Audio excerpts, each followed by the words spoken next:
Let's take a look at the way that you enable disposable virtual cards on Revolut.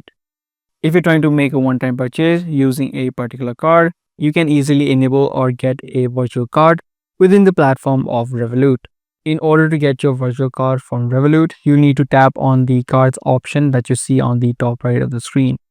If you don't see the cards option right here, you may also have that option right here on the bottom.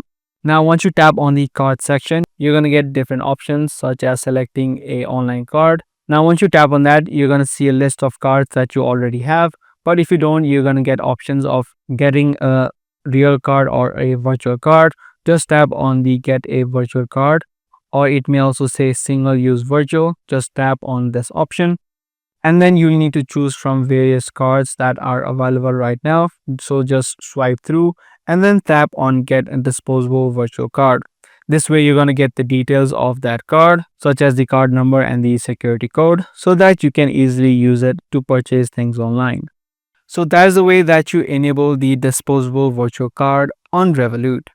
Be sure to give this video a thumbs up and also make sure to subscribe to this channel for more informative videos just like this. I'm going to see you guys in the next one. Thanks for watching.